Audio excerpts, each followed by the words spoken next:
And then I'm just going to have everybody mute yourself just so we don't get a lot of background noise. And then when you're called on and you'd like to speak, please feel free to unmute yourself.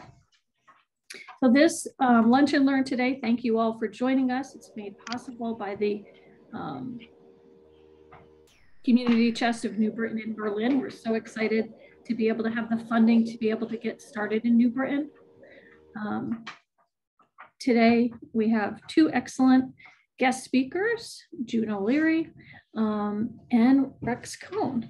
So they are a big part of the New Britain landscape and vital to the population of people that we serve, as June is a disability advocate and Rex is the Senior Center Director. So we're so pleased to have them today and be able to share a little bit about what is happening in their world in New Britain as well.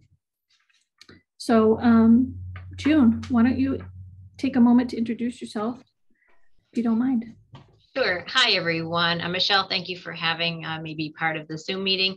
And thanks to all of you for being here today. As really in our community, we need volunteers. So thank you very much for taking out your time, as you know, your time is very valuable. So I'm the Disability Services Advocate, City of New Britain. I'm just a part of a larger team. We have a community services department here, where we have youth services, we have housing services, as well as disability services. And we fall under the umbrella of Parks, Rec, and Community Services. And we also work in conjunction with Rex a lot here in our community services department. It has many of our folks, they could be seniors as well as having disabilities. And I think Michelle had recommended that we maybe go around and we all introduce ourselves and say a little bit about where we come from or where our offices are. And so I'll start with by introducing Rex, and who many of you probably already know. All right, Rex. Hey, everybody. My name is Rex Cohn. I oversee the New Britain Senior Center in New Britain. And like June said, we're under the umbrella of Parks and Recreation, which is awesome because they have a ton of resources as well. I've been in New Britain, well, it'll be 5 years on Halloween. And before that, I did my internship at the Parks and Rec department, working with the after school programs. It's nice to see Maria. How are you? So we do a ton of different things for seniors, pretty much everything senior related. We recently changed the age limit, so it's 55 and older, and we're trying to kind of gear towards the younger seniors per se, and kind of change the perception of the senior center. A lot of people feel that, you know, no one's old enough to be part of the senior center, and that's just not the case. We have a ton of different offerings, a ton of programs that really benefit, you know, all ages, especially people over 55. So. We're happy to be here, and I think this Your Community Cares is a great opportunity for not only to help our seniors, but also to have seniors volunteer. So I'm happy to be here. Absolutely. Well, thank you again, Maria and Rex, for being here today. June, and I was staring at Maria's box, sorry, June and Rex for being here today. So Maria, do you want to go first? You're first on my screen, and introduce yourself. Hello, everyone. My name is Maria Sanchez, and I'm the Director of Grant Making and Community Services and Investment for the American Savings Foundation. We are a charitable organization that gives out $3.5 million a year to 64 towns, including New Britain and Waterbury mostly. And so I'm here to learn more about the senior community and what's being done for them. Great. Well, thank you for being here. Geraldine.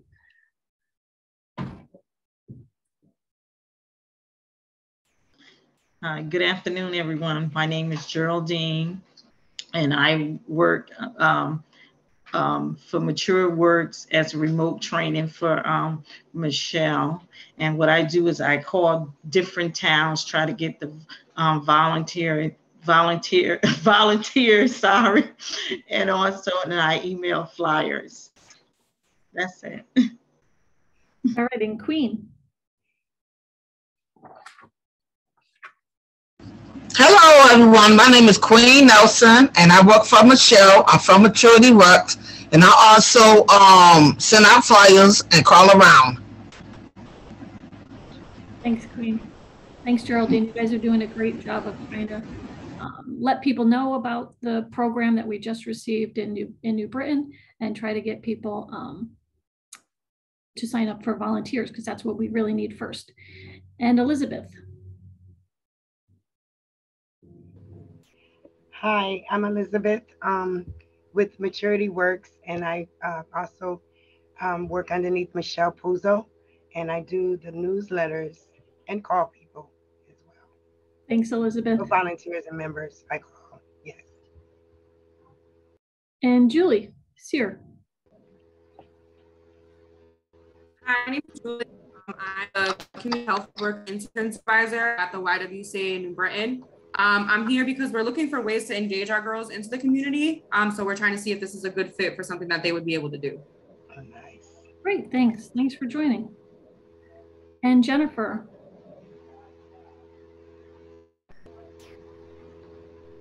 Hi, I'm Jennifer Rosenzweig. I am with CCARC here in New Britain. We support people with developmental disabilities, and I am here to see if there are any potential opportunities for volunteer work that might match some of the individuals that we support. Wonderful, thank you. MD? Hello everyone, I'm MD Birmingham. I'm also the co-founder of Your Community Cares, and a little quick brief is that I did acquire an injury in 2007, and that was my main part of my motivation to Amen. Help people get help as well. So it's great to be here. I live in New Britain, and I've been here for, I want to say, around 5 years. And you know, so I'm familiar with the demographics, and it's a great town to be in. Thanks, MD. So I look forward to being part of this. All right, and Bushra.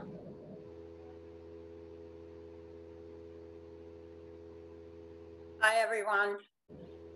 I work for Maturity Works and UR Community Cares, and I'm the person who signs up all the lovely seniors who call, and I schedule their deeds.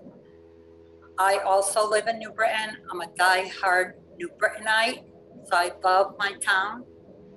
So reach out. I posted my email, so if anybody needs anything, please reach out to me. And let's get those seniors signed up and all the volunteers you can send us. Thank you. So creating that digital equity is really important. So people that don't have access to the internet, don't have technology at home for whatever reason, those are the people that Bushra is signing up, so that we can make sure that people have equal access. And Dykra, we have a sister duo from Maturity Work, so we're happy about that. I'm not sure if she can come off of mute. Maybe she's working so hard right now she can't come off mute. All right, we'll go over to Jason. And he doesn't have access to the mic either. All right. Dykra, I see you there. You just muted. I'm sorry, can you repeat the question? Can you hear me now? Yes. Oh. Hi, I'm Zikra. I'm Bushra's twin, by the way. And my job right now is to do research for all the blind resources available in all of Connecticut. So that's what my job is right now. I also work with Michelle Puzo, but I'm also with Maturity Works. And I love New Britain too. I grew up here. I've just had to move out of town for a while. And I think what Michelle does and Your Community Cares is really great. It's just the problem getting the volunteers. It's really important to help the older people. you know, and a lot of them don't have enough income.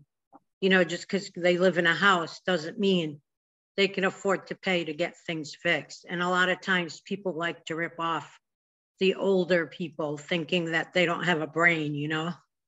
So that's who I am. Thanks, and thank you. And last but not least, Maria.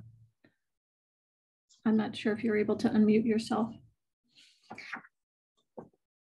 I can. Hi, I'm Maria, and I work with Michelle, part of Maturity Works, and I work on a roadmap, and I research for spreadsheets. I create spreadsheets, and this assists with her outreach personnel. Thanks. So now we've given all of our secrets away. Let's get started. So again, everybody put your info in the chat. Feel free to ask any questions as we're going along. You know, this was all possible again by the Community Chest of New Britain in Berlin. So we're very excited to be having to receive some funding. We've got someone else coming in. So June, why don't you tell us a little bit about what's happening in your department before we talk about your community cares? I think you're on mute. Let me just, there we go.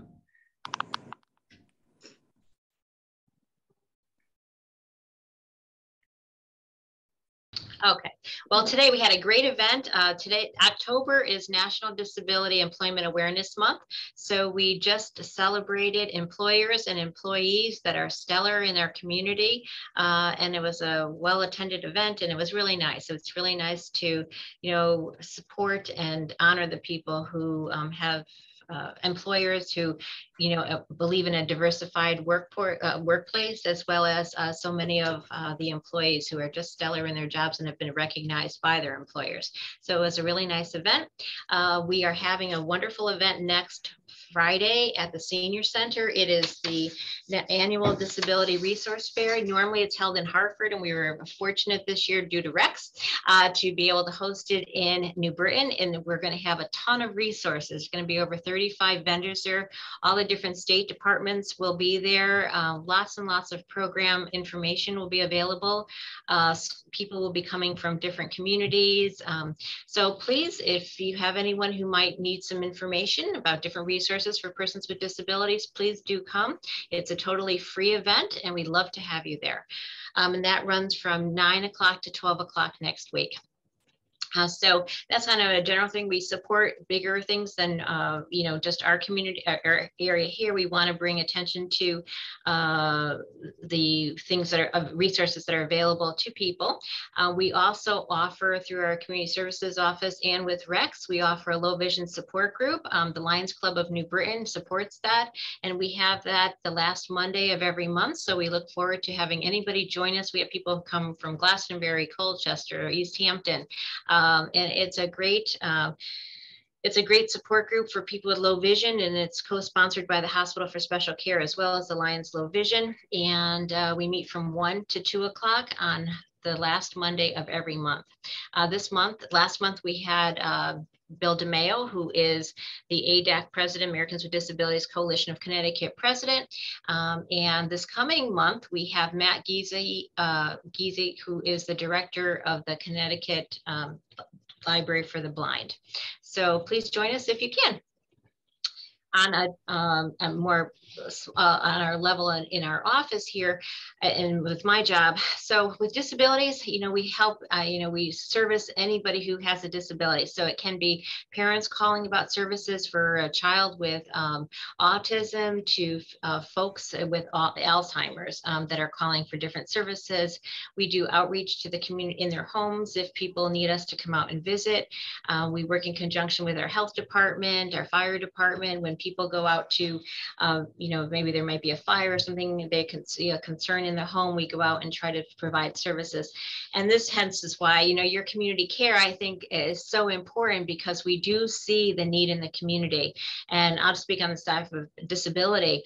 You know, so many young people have disabilities, and there's not a lot of state programs that are really available. And it can be just somebody having companionship, someone going out and to play cards with, so they don't feel so alone in the community. To a young fellow I've got who's in his 30s, who is legally blind, and they can't get services in to read. He can't get anybody to read his mail. Do you know how frustrating that is? He can't, you know, and who do you go to if you have no family? And this is why your community care can play such an important role in our community, and really just plays such an important role in people's lives. And you know, and the other thing too, another example, I guess, would be, you know, we have people who call us all the time who maybe can't take their trash out. Like I have a person in her late 40s, she has MS. She owns her own home, but guess what? She can't take her trash cans out to the yard, from the yard to the street. That would be a great thing for someone to be able to volunteer to do. You know, to somebody who, we have people who cannot get to the food banks. You know, maybe they are in a wheelchair, and it is very difficult for them to get to a food bank and then bring the food home with them. And so sometimes just being able to have transportation, we don't have those services here. And, you know, and having a volunteer who would be willing to do that is so impactful and meaningful for these folks. And it would really increase their independence. So I won't say anything more about that, but that's kind of what we do. And those are the kind of requests that we get in our office here. And I just really, I always say, Michelle, this is like the best program out there. Like if we can just get the volunteers, it would make such a huge difference. So I think it's so important. And thank you all really for being part of the Zoom call today. Thank you, June. MD and I met with June when we first started the organization. So we were so hopeful to be able to get this grant, to be able to come back to June and say, we're ready to get started, because you know, we're really hoping to make a big impact in Britain. So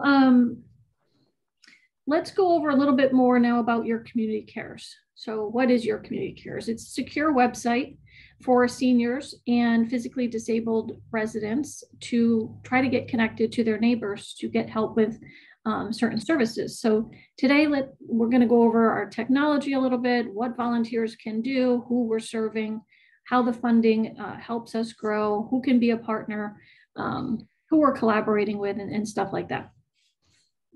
So anybody, again, put questions in. If you have questions, I'll look at the chat as we're going along and try to get those questions answered.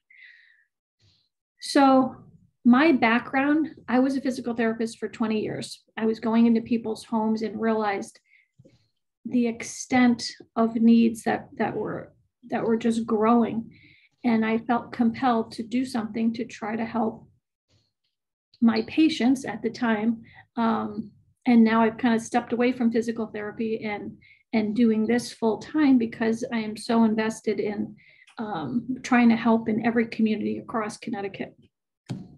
So the problem was that from, you know, the need for equity and inclusion to decrease disparities among these communities, so that it was a more of a level playing field, that people that didn't have access to private caregivers could then use neighbors to support them, because this is a very vulnerable population of people that we're talking about. So MD and I, in 2019, we created yourcommunitycares.org. So what it is, it helps us to enroll people, those volunteers that want to help, and those community members that need help. They enroll there, they use the website to connect to one another, scheduling of the deeds, everything gets put right on the website, and we'll show that in just a few minutes. And then COVID hit 6 months into us launching yourcommunitycares.org. So what we realized during that time, and we always knew we wanted to continue to grow the website and you know, expand our software, because really we're a technology company as a nonprofit. So during 2020, when the whole world went virtual, we were already set up to serve Connecticut. So we're really happy that we were able to then accept more people that needed help. So we expanded to creating partners. So partners are, for community members, are somebody like June, that knows people that don't have technology at home. She could become a partner, and she could be enrolling people that don't have the internet. Like Bushra said, that's her responsibility. So people can call us, or other people can sign up as partners. And that way, those people that are, you know, blind or illiterate or don't have funding for the internet or technology at home, we can make sure we're helping to support them. And our technology is encrypted, so it's safe and secure on the front end and the back end. You know, there's daily backups, and everything related to our technology is really important to us. So it is HIPAA compliant, and all of the emails that get triggered off of the website are automatic. So even though it might say Michelle Puzo, it's all going through the website, which makes this whole process easier for those people that we're serving. So when people sign up, volunteers sign up, what's great about the organization too is that they can pick the category that they're interested in. So if they're only interested in playing cards or reading mail or being a companion, doing those friendly visits, they can pick that category and subcategory when they sign up. So volunteers either choose that they're going to do transportation, so they could bring people to medical appointments, or they could bring someone to the food bank, or get their nails done, or whatever it is the person needs help with. They could do yard work. So that could be, you know, snow removal, raking, whatever it might be that the person's looking for. It could be housework. So the person might be looking for, you know, help around the house with laundry or cleaning or organizing, something like that.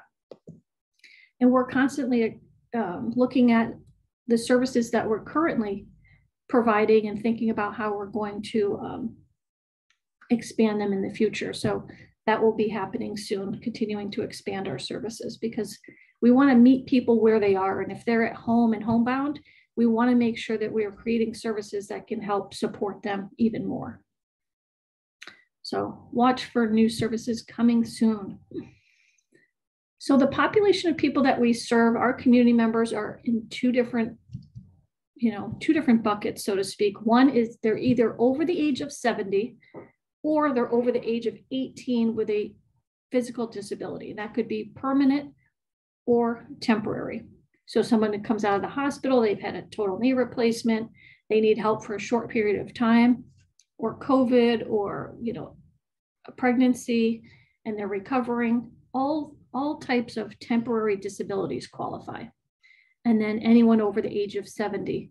And these things might change as our organization is growing and we're able to serve more people. We have the funding to enroll more people, but right now, this is how we have set the eligibility.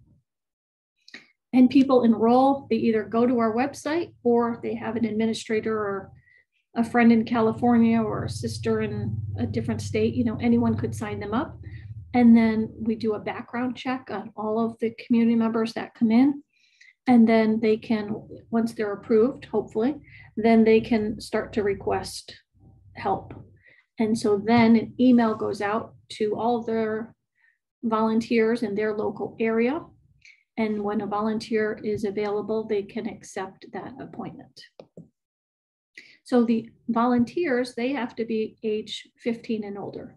So that 15 to 17 age group, they need to have parental consent and supervision during the deeds. Anyone 18 and older, we would be background checking. Again, they're going to go and enroll on the website. Once we do the background check, then they can accept visits by going into their account. They cannot do licensed work or personal care. So there's no showering or, you know, electrical work. It's things that you or I could do as lay people. It's not, you know, replacing roofs or, you know, being up on ladders and doing dangerous things. Let me just stop there for a second. Does anybody have any questions at that point before I go over to the website? Yeah, if I could. I'm the community health intern supervisor for the YWCA. So my girls are 15 and 18. So my only question would be if we do send them, whether it's to play cards or do something like that with these, the people who have signed up for the program, you said they would have to be accompanied. Like if I send one of my interns with them, who is obviously over the age of 18 and stuff like that, would that be okay? Yeah. Is that something that would work? Yeah. And then I guess my only other question was the program that we have, they meet between the hours of 3 and 5:30. So is it like specific timeframes that they would need to be available, or is it kind of just like pick and choose as what's going on? Yeah, you would see that. So if you saw a volunteer opportunity that was playing cards, you would just contact the person and let them know that this is the time that you guys could be there. People are very flexible. They're unless it's a doctor's appointment where they have to be there at a certain time. Otherwise, people are just so appreciative of the volunteer work. Okay, and then I guess my last question would be, if they are going into these homes and stuff like that, when we sign up on the website, do I need to sign them up? Like, can I sign up just as me, or do I need to sign them up each individually? Because everything would be the one that's, scheduling it, but I would be sending them out either with myself or with one of the interns to go and actually do these volunteer hours. So I guess the question is, would the account be under, like, can I make it just under Julie Sear, or do I need to make each of them, the girls, individually an account?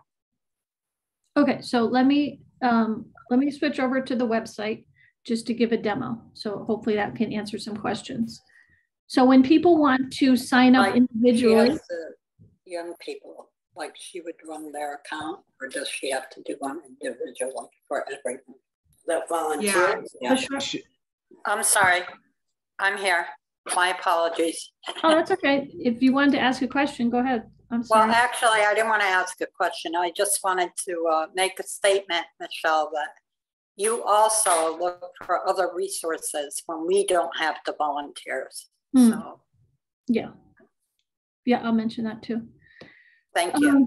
Okay, so when people want to sign up themselves, they'll go here to the sign up button and sign up as an individual. Okay, so the first thing that they would do, we're asking people for a picture so that the community member knows who's coming to the door. So there's some peace of mind knowing, okay, this is the person that's going to be randomly knocking on my door. I understand what that person looks like, and it's safe to open the door. So they're going to save it, a picture from their computer. Choose the user type. They're going to be an individual volunteer when they sign up as an individual. Okay, so you're going to put in this short amount of information, choose your categories and your subcategories. It's pretty quick and easy. To be a partner, which is what we were just talking about, the volunteer partner. So on this page, when you go down to be a partner,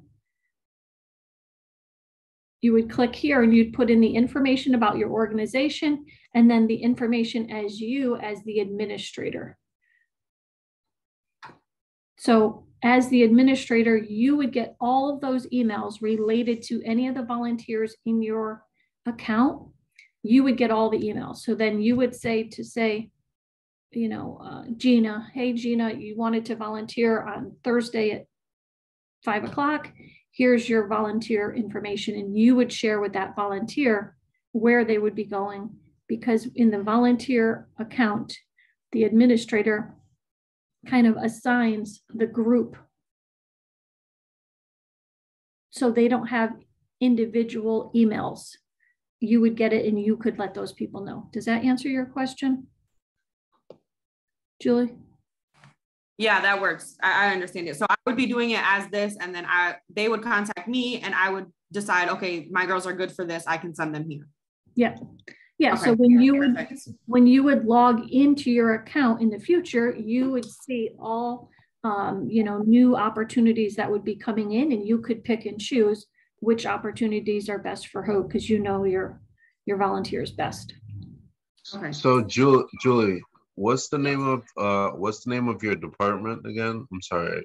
So I work for the YWCA in New Britain, but I'm running a after-school program where my girls are getting their certification to be community health workers coming out of high school. So right now they are currently in the program for getting that certification, and then when they graduate, they'll come out with that actual state certification. So I'm trying to get them involved into the community in different ways. So if anybody does have any other ways outside of this that they could use help within their organizations, feel free to, I put my email in there. We do need other ways for them to get out and about. So I definitely think, and this supports what Michelle was saying, and to answer your question, based on the age groups that you said that you have, it would be best if you were a partner organization and you would be, let's say, the after school program. Right. You know, you would manage the accounts, or you would sign up on behalf of the group that you, that is with you, so. Okay. Yeah, that would work. Anybody else have any other questions about signing up as a partner? The same thing as a community member partner would be the same thing, that you could run the profile and then you would let people know when someone's accepted their deeds. This is Jennifer. I have a question. Can you just show me again the process within the website for signing up as Julie was talking about, as like the volunteer that kind of oversees the group? Oh, sure. I'm sorry. Thank you. Yep. So you'd go to partner, be a partner on our website, and you would scroll down to the create a partner profile for your volunteers, become a volunteer partner. And that's where you're going to set up as the company on the left and the administrator who's going to be the contact on the right. So you don't have to fill in the EIN, not everybody knows that, but we want to make sure that these are, you know, legitimate companies that we're making sure we're having contacts with.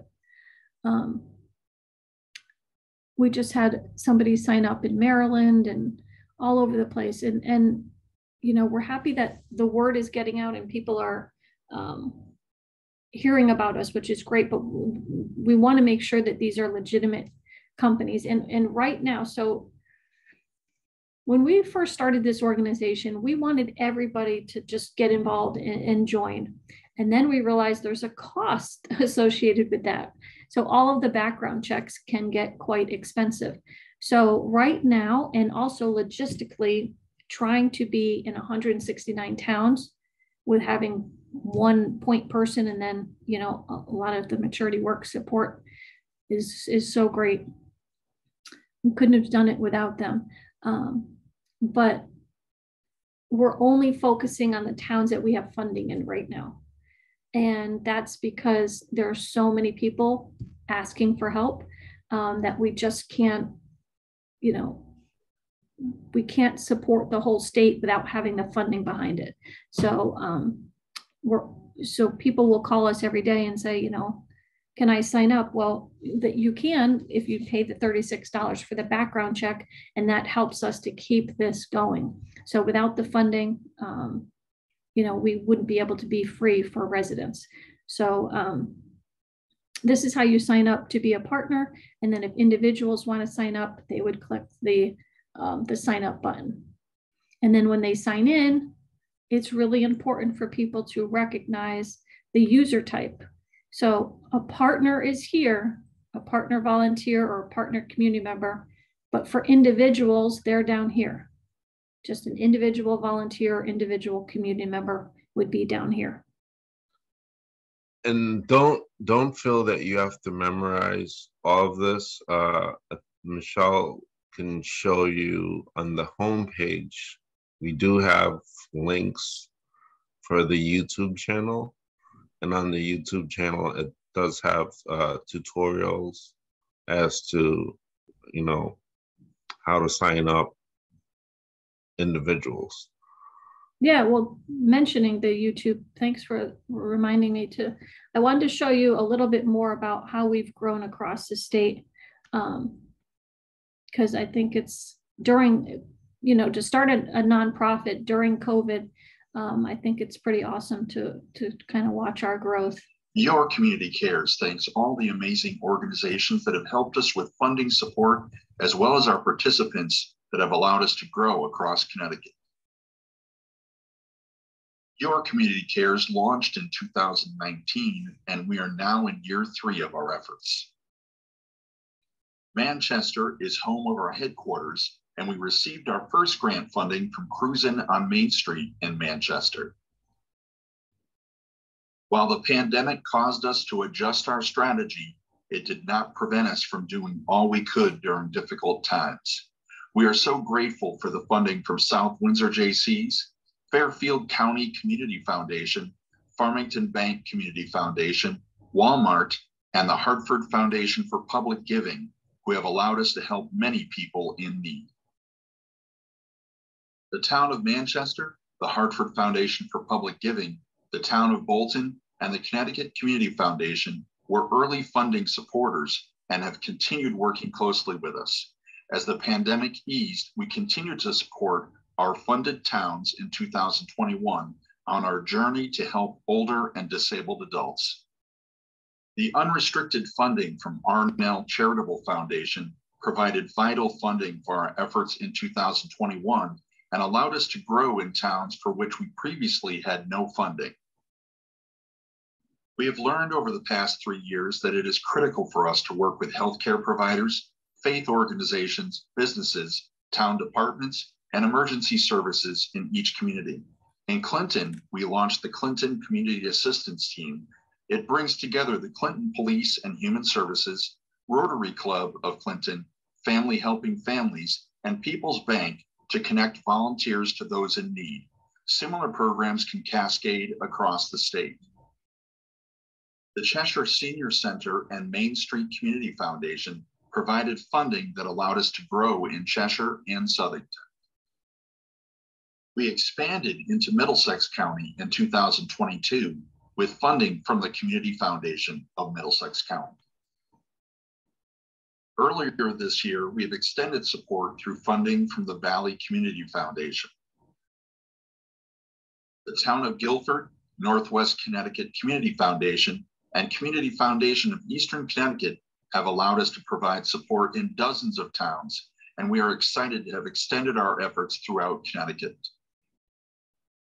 Funding from the Town of Willington, Ion Bank Foundation, Community Chest of New Britain and Berlin, and the Town of Westbrook have enabled us to support much larger portions of our state, and private donations from Durham have enabled us to continue to expand across Connecticut.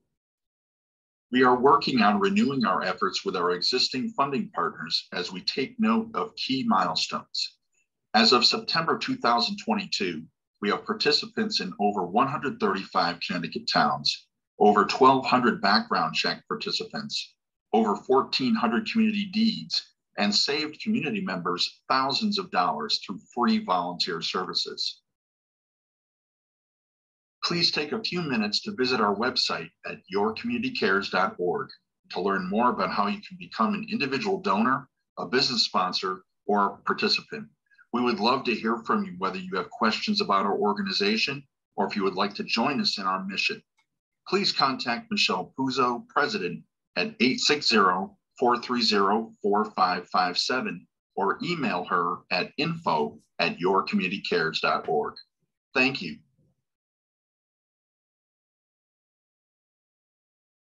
Okay, I just wanted to share that with you. We've got a lot of things that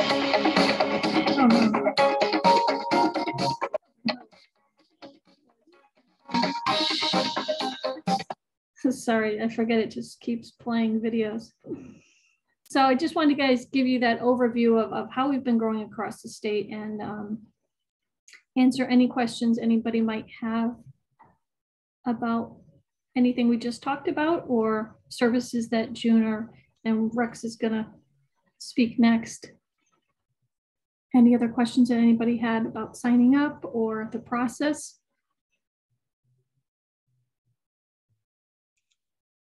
Let me look in the chat. I do have a question. I was just gonna give a quick recap. and support what Michelle was saying. So one of the key things with this whole platform, yes, it's digital, and yes, we do background checks, but also the process of how deeds are done, whether they're requested by the community member and then the volunteer goes. And so I'll give an example. The intangibles, like we said before, someone needs help with their garbage on every Thursday at 3 p.m. They sign up, the community member signs up and says, I need someone to take out my garbage every Thursday at 3 p.m. Volunteer says, okay, great. Now the volunteer would most likely be in her town or within a 15-mile radius of the person's home. They would show up every Thursday, they would take out the garbage, and then if that was the only task, then that's it. And then they would leave. After they left, they would also, what we call close the deed, and that's where they would file, just fill out some information that everything went well, kind of like a little report brief. And that allows us to have insight as to making sure that things went as well as it should have. That there's nothing went wrong, or there's no potential issues for that community member. And that's it. I mean, so the process of itself also has security within it because of the reporting, and that really helps. Yeah, thanks for mentioning that. I also wanted to share that somebody had asked in the chat about state funding, and we haven't found any grant opportunities at this time. If anybody knows of something, please certainly let us know.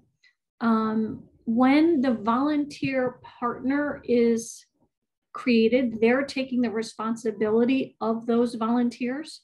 So those volunteers are not getting background checked individually. You're taking responsibility and, basically pledging on their behalf of the volunteers that are in that partner account. We are working on our website. Some edits will be done. Hopefully we'll be able to launch that early next year. And thinking about incentives to drive more volunteers to the platform is something we could think about. But again, it would take more funding if it was going to be some type of gift card or something like that.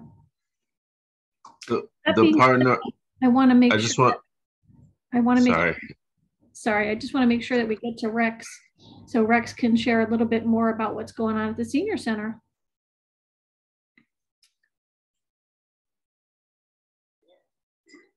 Thanks, Michelle. I think this is a great opportunity. My mind is going on how we can incorporate your community cares with, the million requests we get for different deeds and questions we have on, can you bring this wheelchair here? Can you do this for me? Anybody who can clean my gutters, all that stuff. This might be one like centralized hub that we could not only help, find volunteers, but also help seniors log on to this site, create profiles and then, utilize the best they can. So I think it's a great opportunity, and I think if we can get everybody on board with this, it could be a go-to option for really everybody. About the Senior Center, we are 55 plus. We're open Monday through Friday, 15 to 4. We're open to residents and non-residents, and we got the best deal in town. For residents, it's $10 for a lifetime membership, and non-residents, it's $20 a year. Those prices are lower than anywhere around, so we're happy to take you. Currently, we have about probably 650 to 700 active members, and we have, a wide variety of programs. We try to, accommodate every senior with any question or need that he might have. But our biggest thing is we have, a lunch program, so you can come and grab lunch. That's funded by it's CW Resources. They provide the meals. It's federally subsidized, so The price is $2.50 per meal or what you can afford.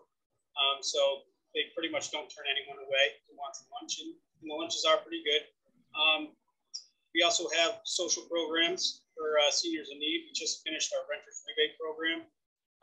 That's a program for New Britain renters who are over 65 or disabled on a fixed income. And that is a large population in New Britain. I think this year was the first year we've done over $1 million in rebates for the program. I know the senior side of it did about 1,000 applications, and I know the disability side pretty much equal to that.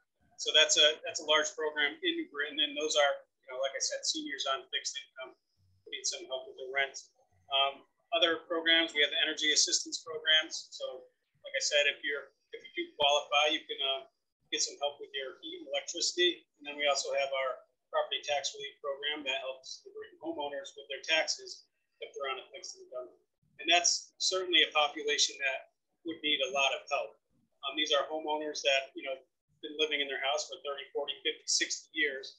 And they want to continue to live in their house, but they don't have the ability to, do the general maintenance. So that's a large list of people that potentially are in need and that we can reach out to as well. That's the social programs, and we have our exercise programs. That's kind of what we're really diving into. We have 14 different exercise programs throughout the week. We've added a few new ones, but we have, basic exercise. We have line dancing, beginner line dancing. We have a Zumba class, chair yoga.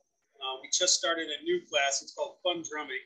You wouldn't believe the amount of people that join this one, but it's we got a medicine ball or exercise ball, those big yoga balls, drumsticks. We put 50s, 60s music on there, and it's all choreographed, so you're slamming and bumping. It's a pretty active class. Very popular. We also have different events. On Halloween, we're doing our 4th annual costume party. We have 110 people signed up. We put it out last week. It's very popular. We have live entertainment. Everyone comes in there witch costumes. And last year we had a lot of great costumes last year. We do raffles and fun things like that. And then we also have a brand new gym that we put in. We got funding to knock down a wall, replace the floor. We got $42,000 worth of brand new equipment. Not only do we have like the new step machines that are here for seniors, we have treadmills, bikes, we have 2 ellipticals, but then we also have the free weights, we have the machines, pull-down machines, leg machines. It's pretty much a state-of-the-art gym. And that's kind of where we're going. We want seniors to come in and start using that equipment. We are partnering with Central Connecticut. They have a great exercise science program. So they're going to have a class come every Tuesday, every semester, and each student will have a senior. And they'll do personal training for 6 weeks, and the seniors will learn the equipment, get familiar with equipment. They won't feel silly going into a gym, not knowing how to use the equipment, and they'll come away with an exercise program geared specifically for them. So that's going to start out on the 25th, so we're excited for that.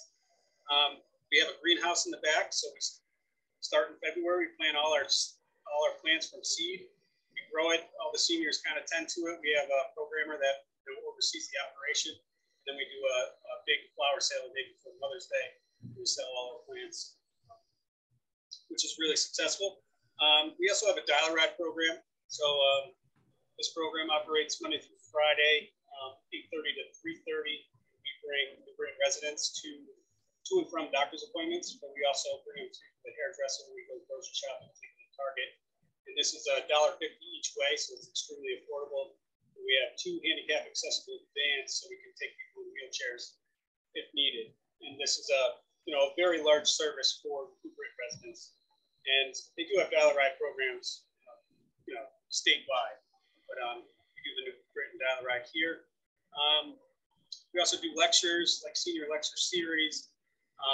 We work with Triad, which is ran by the police department. Art Powers is here. He ran that forever, but now he's in Thomaston.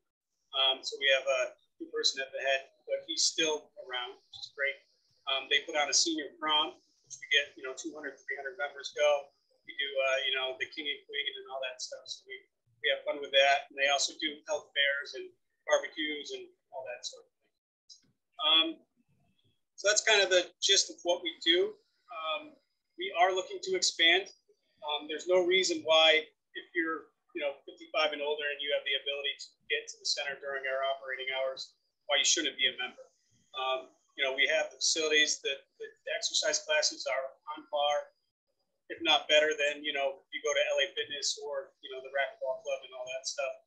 The price is amazing. You're not going to get that type of stuff anywhere else. And, we're really just public servants here to help our seniors. And our staff here is excellent.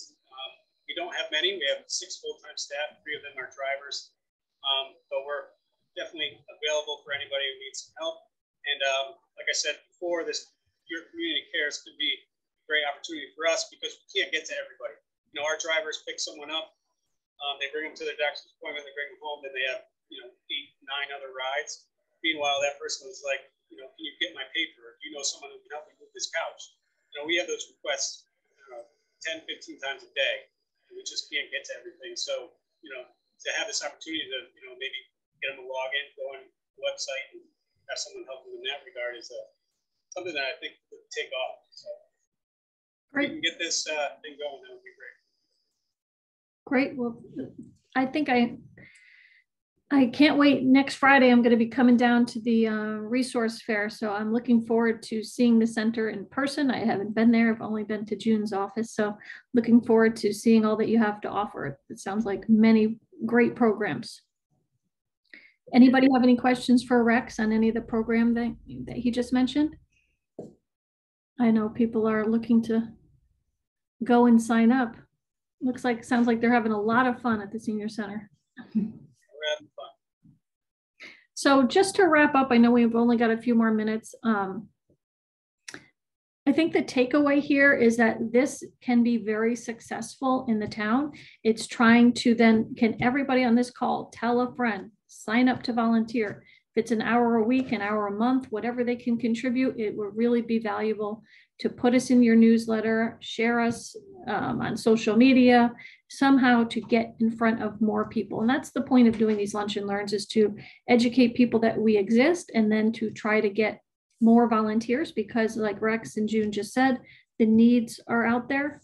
As 10,000 people are turning 65 every day, inflation is up, right? Gas prices are going up. The ability for people to pay their stock, if they had money in the stock market, that's down.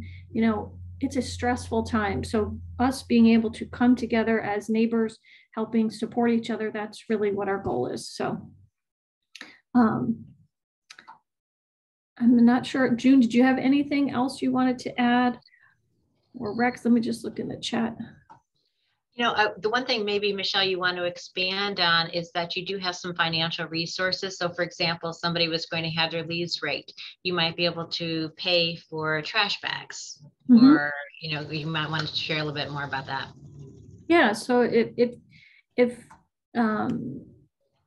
people are struggling in any way financially to, say they needed food from the food pantry, or they needed items to do a project, whether they needed rakes or a shovel, they didn't have a shovel, feel free to reach out to me with any of those types of requests so we can make sure that we're trying to support. We do have a gift card from Lowe's that we've been using to purchase things like that.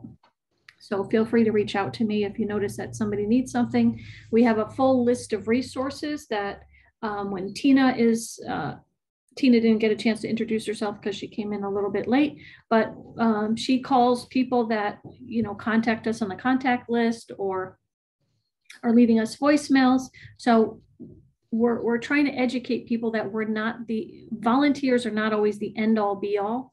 There are many programs across the state and in New Britain. So we're trying to educate people where to go, because we want to make sure people get the help they need. So thank you, Rex. Thank you, June, for joining the call today. And I thank everybody for joining us. Any last minute questions? Thank you all for being here.